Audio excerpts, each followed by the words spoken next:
আজ আমি একটা নিজের জন্য বুকমার্ক করব। এতদিন আমি সবার জন্যই করতাম, কিন্তু নিজের জন্য কখনো এরকম করে করাই হয়নি। তাই আজকে আমি একটা বুকমার্ক বানাবো নিজের জন্য একান্তই। আর এখানে আমি সুন্দর করে কিছু লেবু এঁকে দিয়েছি।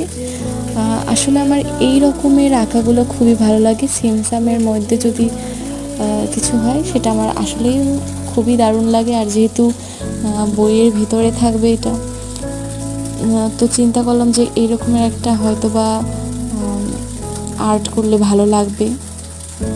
তাই যেই বোঝা সেই কাজ।